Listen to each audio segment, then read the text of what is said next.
Sans plus attendre, on va passer à la deuxième table ronde de discussion.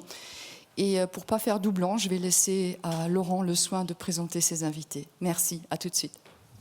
Merci Isabelle. Donc le sujet que nous souhaitons aborder sur cette table ronde, c'est les nouveaux modes de travail vers une optimisation des ressources. Et pour discuter de ce point, j'ai trois convives autour de moi. Pour commencer, Gilles Breuer, qui est le groupe Human Resources de la société NCEVO. Merci Gilles d'être parmi nous aujourd'hui. Merci. Hugues Deprat, CTO, donc Chief Technology Officer pour Cisco Belux. Bonjour. Merci Hugues. Avec plaisir. Et Laurent Rapin, qui est IoT spécialiste auprès de Poste Télécom Luxembourg. Bonjour et merci. Voilà. Alors, le sujet, nouveau mode de travail. Si c'est nouveau, il faut avoir eu un ancien. La question, c'est qu'est-ce que c'est un nouveau mode de travail? Alors, le nouveau mode de travail, c'est déclaré post-Covid, parce que tout est différent et tout est autre que ce qui était de par le passé. De par le passé, on avait l'impression d'être pris à une course à l'échalote. On avait la tête dans le guidon, on fonçait. Il fallait travailler, plus de bureaux, plus de ressources, plus de travail. Et l'attention aux ressources qu'on utilisait en tant qu'énergie, aux volumétries d'immeubles, n'était pas nécessairement sur l'ordre du jour. Lors de la pandémie, avec un confinement, tout a changé, tout a bouleversé. On a connu les nouvelles habitudes qui aujourd'hui sont normales, c'est-à-dire télétravail et les téléconférences. On en a parlé avant, des webinaires qui se succèdent à une fréquence impitoyable, des bureaux centralisés, des bureaux délocalisés. Donc tout est différent de ce qui était avant. Et la question qu'on doit se poser, comment est-ce qu'on peut gérer cette nouvelle manière de travailler en réduisant notre consommation des ressources, ça veut dire des infrastructures, ça veut aussi dire de l'énergie, et ce qui a implicitement aussi un effet sur notre consommation et production de CO2. Donc ça, c'est la question sur laquelle on va se pencher. Et pour ouvrir la discussion, j'aimerais passer le mot à Gilles qui pourra, je te laisse partager les expériences que vous avez vécues chez NCEVO sur la partie post-Covid. Oui, si on parle de post-Covid, je crois qu'il faut aussi commencer à dire qu'est-ce qui s'est passé auparavant. Je crois que nous, en 2019, on n'était pas prêts à faire du télétravail en grande échelle. Ça, il faut dire. Et c'était vraiment 2019 où on a vraiment été à même d'avoir les infrastructures, aussi le matériel, aussi les bureaux. Et vous savez ce qui s'est passé. On avait 2 semaines pour mettre tout en œuvre.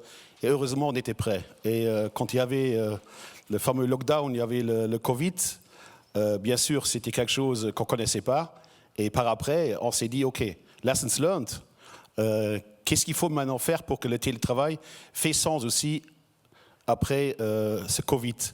Et quand vous regardez un peu maintenant ce schéma, ce que vous voyez, c'est que vous avez, on va dire, beaucoup de rouge et un peu de vert. Mais le peu de vert, c'est le plus important.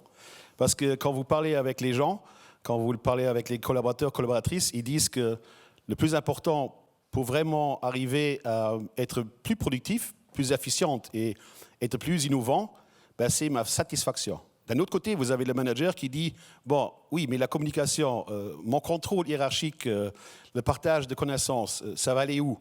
Et on a vraiment démontré, heureusement aussi avec nos collaborateurs et collaboratrices, que l'efficience, elle a augmenté. L'innovation est restée à un niveau très stable. Et au fond, le télétravail, comme on le fait aujourd'hui, c'est-à-dire qu'on fait environ 1 à 2 jours de télétravail par semaine, c'est bénéfique, sachant aussi qu'avec les partenaires sociaux, on a aussi fait une charte pour faire en sorte que chacun sait comment il faut faire le télétravail. C'est très important de bien le structurer et ça nous a vraiment aidé à le faire comme on le voulait. Merci Gilles. Alors ceux qui vont faire la mathématique, 1 à 2 jours de télétravail par semaine, on reste 1 pour la simplicité de le calcul, c'est 20%. Donc 20% de besoin en volumétrie de moins et potentiellement 20% de moins en ressources pour pouvoir nourrir les personnes qui sont dans les bureaux. Alors vous voyez qu'il y a d'un côté le côté droit du travail et gestion des salariés, mais il faut accompagner cela certainement aussi d'une méthodologie pour pouvoir encadrer et capter ces économies potentielles qui sont latentes au début. Et Hugues, chez Cisco, vous vous êtes penché déjà depuis un certain temps sur ces sujets et je te laisse développer. Merci Laurent. Donc effectivement, on a regardé ce que nos collaborateurs voulaient vivre comme expérience après cette ère post-Covid et de pouvoir, je dirais, couvrir 2 sujets, donc leurs attentes en termes d'expérience, mais aussi en termes de durabilité. On a remarqué avant la période Covid, en prenant des mesures, comme ça a été dit, il faut comprendre et mesurer, que jusque 40% de nos espaces de travail étaient inutilisés. Donc il a fallu repenser un modèle et les premières implémentations ont pu se préparer durant la période Covid. Maintenant, ce qui est extrêmement important, c'est de nouveau de comprendre où on travaille, comment on travaille. On a parlé de télétravail, donc l'espace privé est devenu un espace dans lequel on peut travailler, il faut avoir évidemment un confort d'utilisation, il faut avoir toute la sécurité et une bonne expérience, mais il y a aussi le bureau auquel on était attaché, dans lequel on passait la plupart de notre temps. Et aujourd'hui, les collaborateurs veulent y aller à partir du moment où il y a un intérêt, où il y a un gain par rapport à l'environnement privé. Et on a pu voir qu'il y a vraiment 4 éléments qui les motivent à revenir au bureau. Chez nous, on a comme motto « The office should be a magnet and not a mandate ». Donc ça doit être réellement un endroit où on veut aller, où on veut travailler et non pas une obligation. Et donc pour ce faire, il y a vraiment l'aspect de la collaboration. On y va pour collaborer avec des personnes dans un cadre qui nous permet de le faire de manière optimum. La possibilité d'apprendre, que ce soit d'autres personnes ou dans un environnement adapté. Pouvoir aussi se concentrer. Tout le monde n'a pas nécessairement un environnement privé dans lequel on peut s'isoler. On a des enfants, d'autres personnes, des chiens, des chats et peut-être des voisins bruyants. Donc le bureau peut offrir un espace de confort. Et puis il y a le côté social.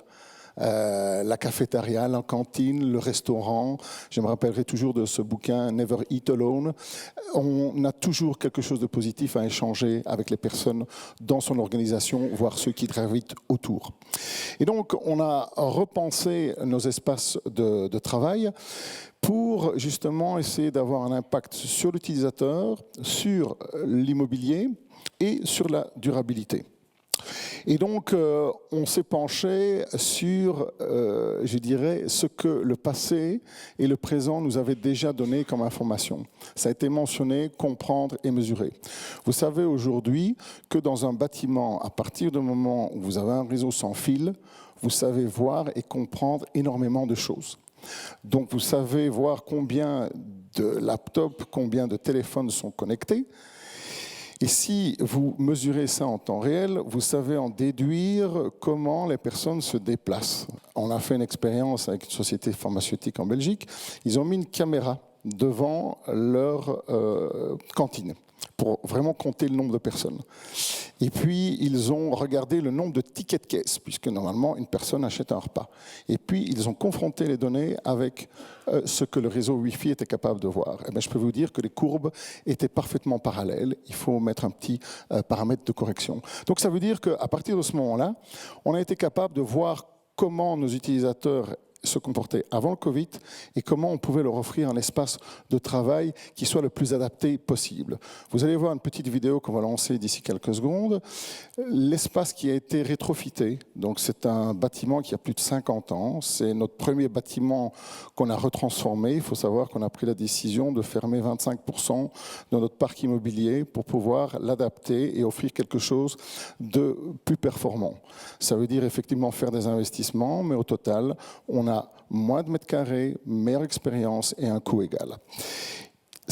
ce bâtiment est capable de mesurer 5000 points donnés par seconde. Tout ça parce qu'on est capable de rapatrier des informations que le réseau et les différents capteurs qui sont présents dans le bâtiment aujourd'hui nous permettent de voir. Donc je vais demander qu'on lance la vidéo. Today, businesses have to create workspaces that attract and retain the best talent, ensure employee well-being, and support their net zero journey. These spaces also have to adapt to more hybrid, flexible ways of working.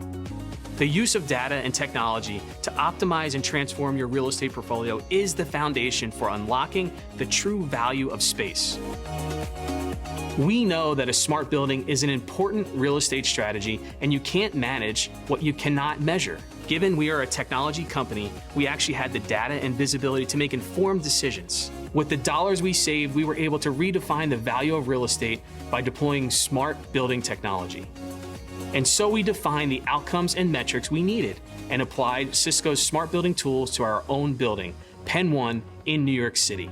Companies are now able to measure their outcomes from their real estate strategy and ensure a better employee experience, all while reducing both CapEx and OpEx.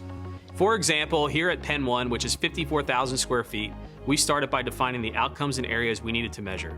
This included occupancy, space utilization, indoor air quality, energy usage, and 92 video endpoint. Intelligence comes from when you are able to connect and control previously discrete systems.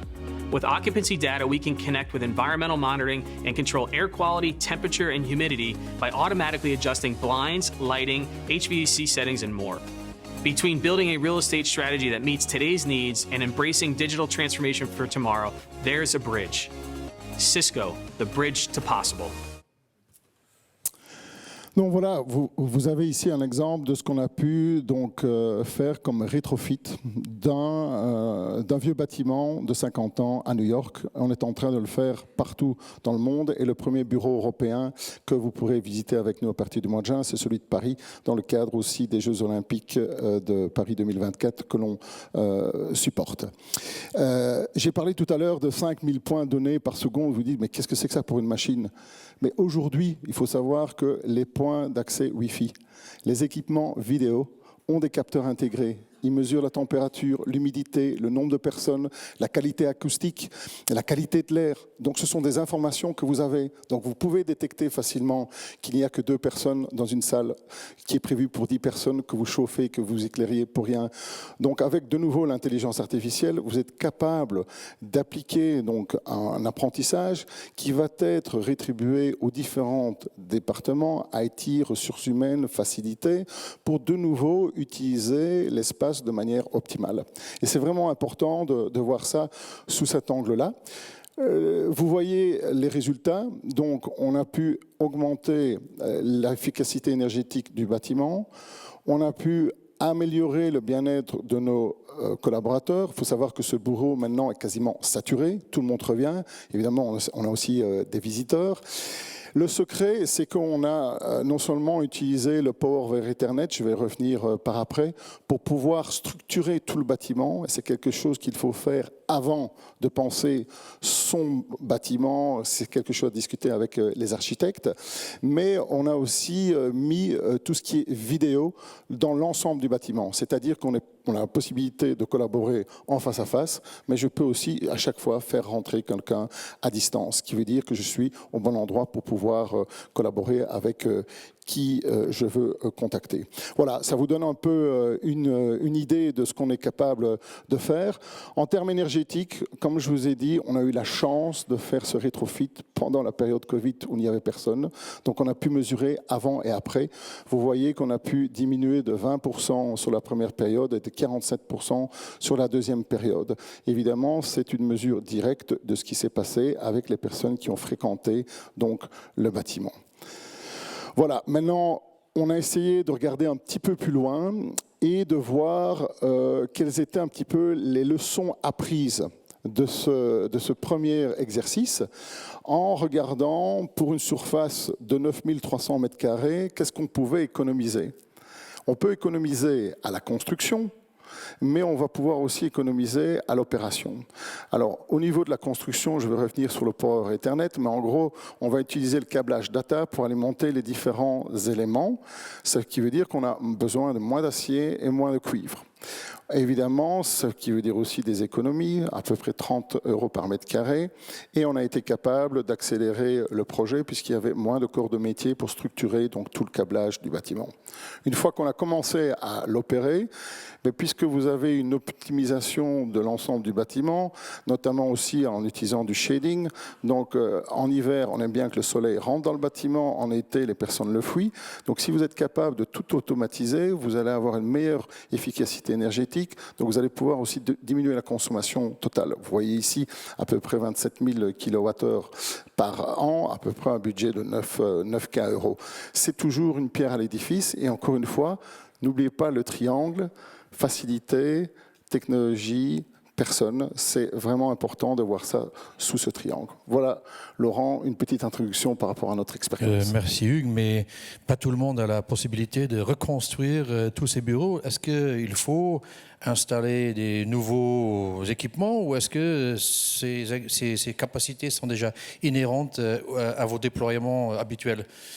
Alors, par rapport à ça, comme je l'ai dit, comprendre et mesurer, c'est extrêmement important. Donc, à partir du moment où vous avez des points d'accès Wi-Fi, il y a la possibilité de récolter les informations et de les faire passer dans une moulinette qui utilise l'intelligence artificielle, qui s'appelle Cisco Spaces, et qui va vous donner déjà des indications par rapport à l'utilisation de vos bâtiments. Et ça permet de démarrer la réflexion pour voir comment avancer, optimiser, faire du rétrofit, déménager si nécessaire. Encore une fois, c'est une réflexion globale qu'il faut avoir. Merci Hugues. Alors, pas tout le monde a le luxe d'avoir un immeuble à Manhattan, à Penn Station. Pour ceux qui n'ont pas encore le luxe d'avoir l'infrastructure Cisco, comment est-ce qu'on peut améliorer et optimiser les consommations diverses et variées dans son environnement de bureau, Laurent ? Oui, alors, c'est vrai qu'il y a deux manières de voir les choses au niveau de l'utilisation de ces bâtiments.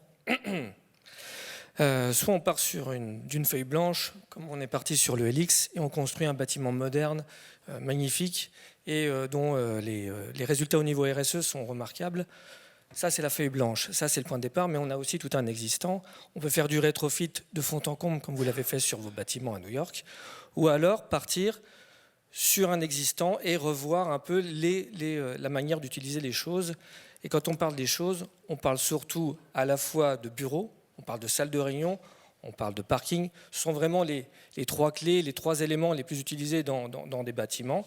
Alors, chaque fois, quand on était avant le Covid, on était dans un paradigme de 1 pour 1, c'est-à-dire un bureau par personne pour s'assurer que tout le monde puisse venir travailler dans de bonnes conditions et un environnement de travail adapté. Mais on sait aussi que des grandes entreprises, et puis suite au Covid, à la crise énergétique, on a essayé de sortir de ce paradigme de 1 pour 1, donc de partir sur du 0,9, 0,8, 0,7 bureaux par personne, puisqu'on a l'avènement du télétravail, on a parlé des 20%. On sait qu'à Luxembourg, on a une petite particularité à gérer avec la population frontalière qui permet pas forcément d'avoir toute la souplesse que l'on veut. Et puis, sur ce paradigme-là, on a aussi mis en place des bureaux délocalisés pour faciliter la partie transport et de diminuer aussi la production de CO2 qui vient avec l'usage des véhicules. En partant de là, sur nos bâtiments existants, ce que l'on propose à l'ensemble de nos clients, c'est des capteurs de présence qui vont permettre de faire la comptabilisation de l'usage des locaux et ensuite de faire de l'optimisation. L'optimisation va se faire par la mise en place de solutions de réservation, qu'elles soient à la fois sur les bureaux délocalisés comme sur les sites principaux. Donc ça, c'est le premier élément, optimisation des bureaux. On sait qu'un bureau, grosso modo, ça coûte entre 2 000 à 12 000 € à l'année pour, je dirais, l'entretien, c'est-à-dire un peu d'immobilier, un peu de mobilier, un peu de coût énergétique et un peu d'infrastructure IT. Et ça, c'était des prix, des notions qui étaient avant la crise énergétique. Donc on voit déjà tout de suite les impacts environnementaux et économiques que l'on peut avoir en optimisant l'usage des locaux au niveau des bureaux.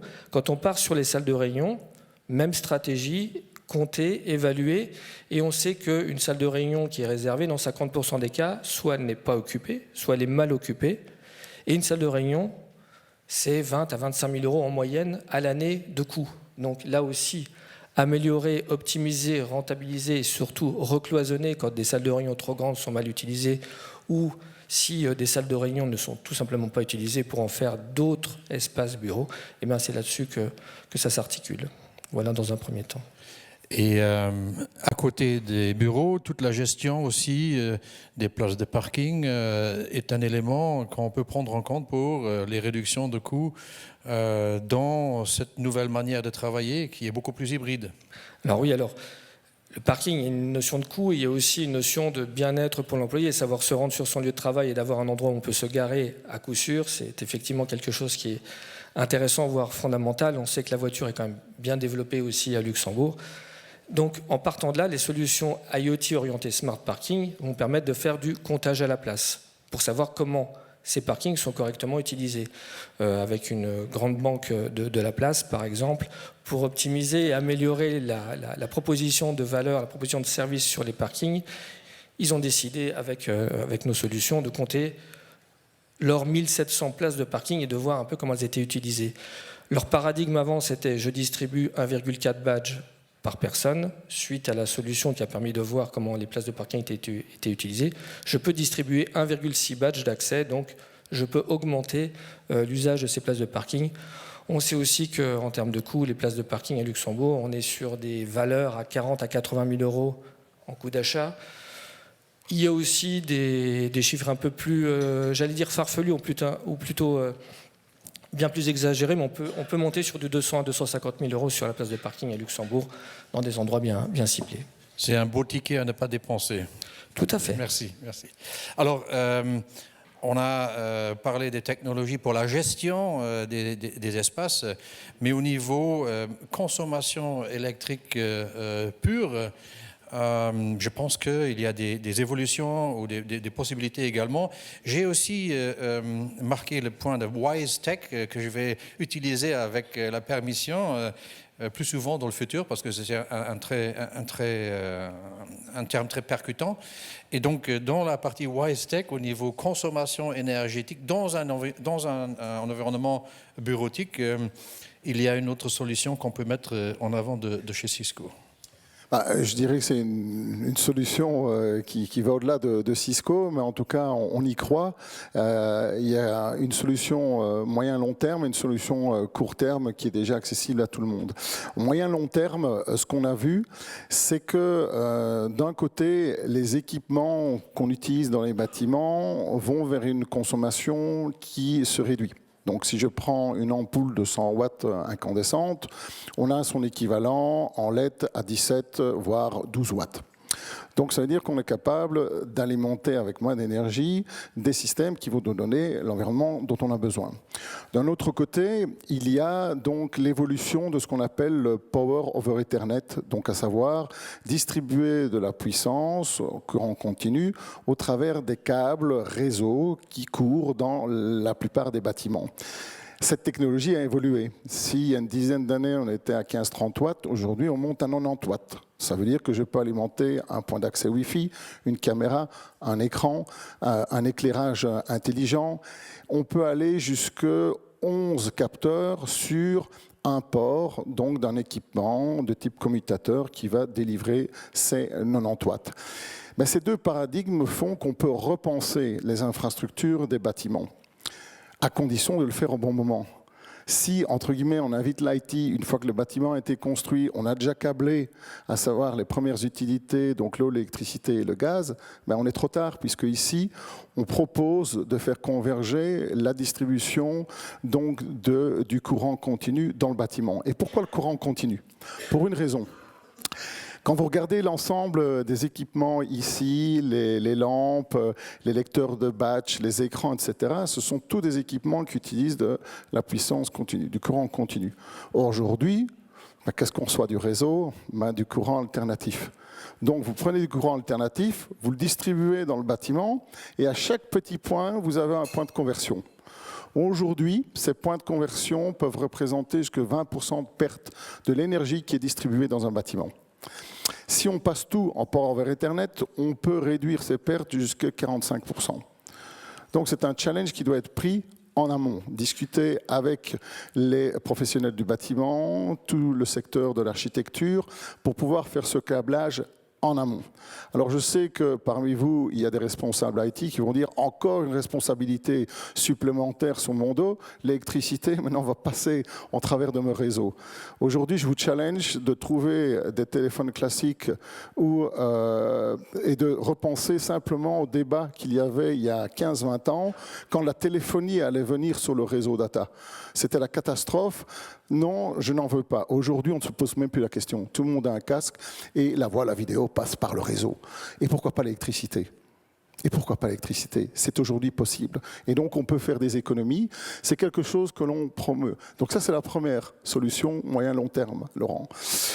La deuxième qui est disponible à plus court terme, bien c'est de nouveau de mesurer et comprendre ce que vous pouvez faire avec vos réseaux.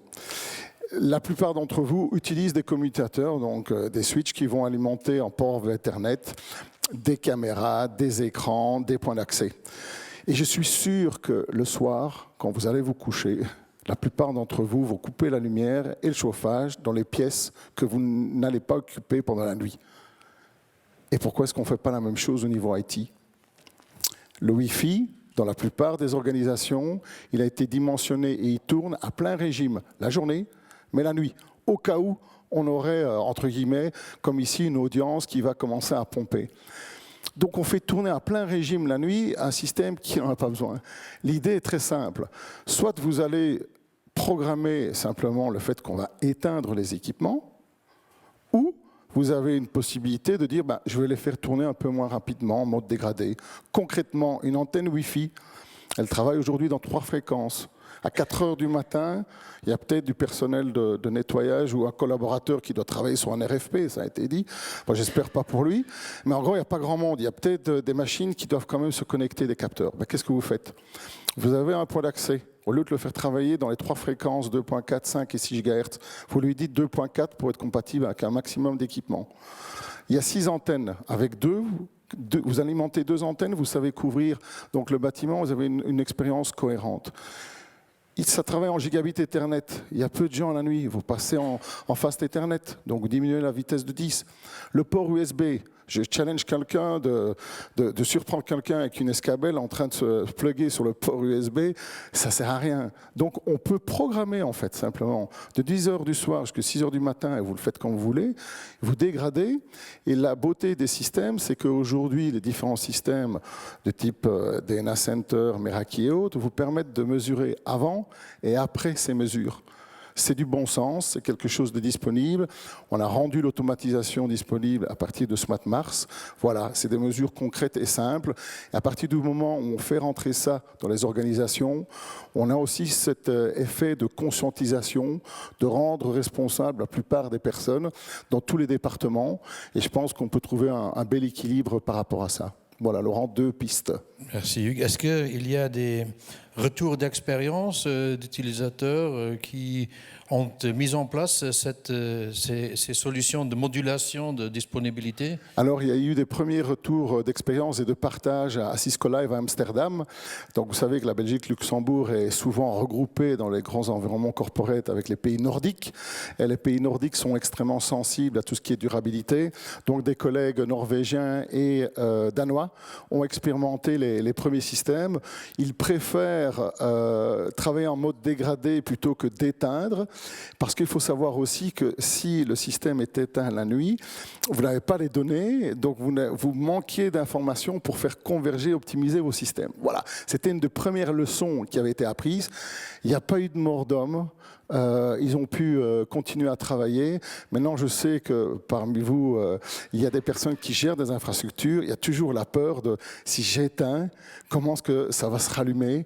Est-ce qu'à 6h du matin, je vais devoir me lever parce qu'il y a un écran ou une antenne qui fait un peu des siennes ? C'est pour ça que le mode dégradé aujourd'hui semble, je dirais, avoir les préférences de nos utilisateurs. On enlève plusieurs couches d'un millefeuille pour avoir un minimum garanti. Exactement. Mais on peut déjà enlever ces quelques couches de la consommation. On optimise le concept de la sobriété.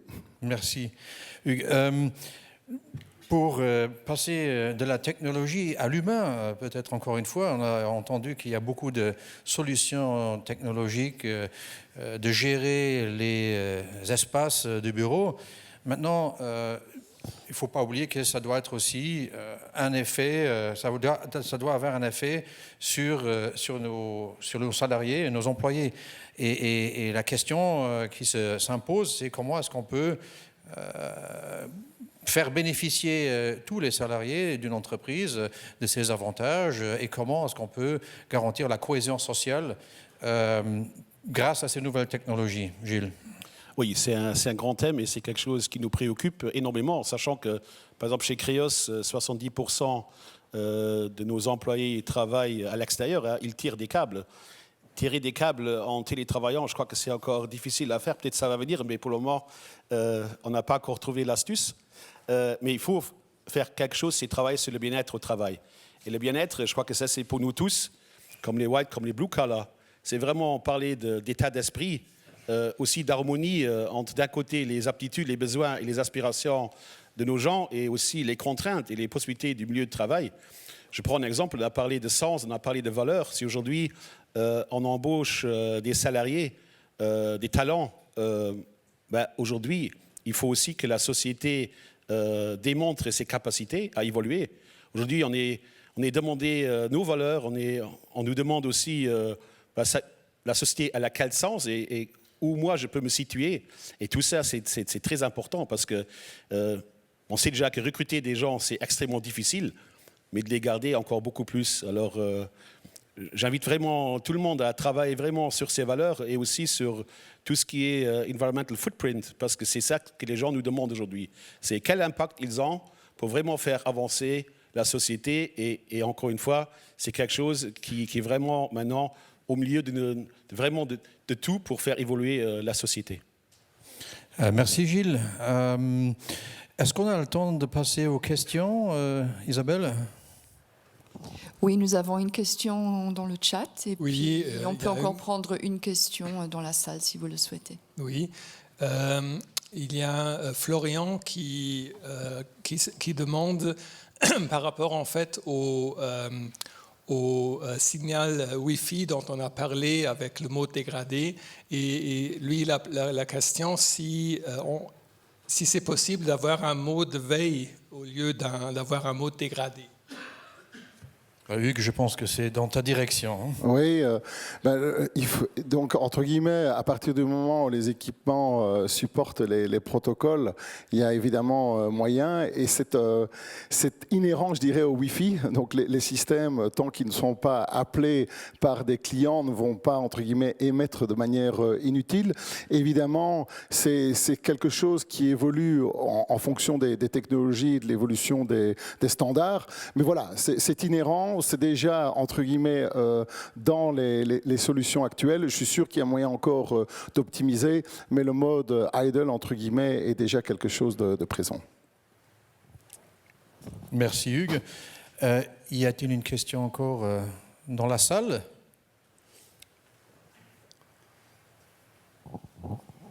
J'ai une question sur, comme vous parlez du bien-être des collaborateurs, vous avez parlé du home office, on parle d'une journée où il y a 2 managers de 2 grandes boîtes. Ici, quelle est votre opinion? Plus de home office ou est-ce que maintenant on est dans une situation qui est bonne avec en principe 1 jour par semaine? Et récemment, hier j'ai eu encore une émission sur la télévision et puis il y avait le ministre Georges Engel qui a discuté de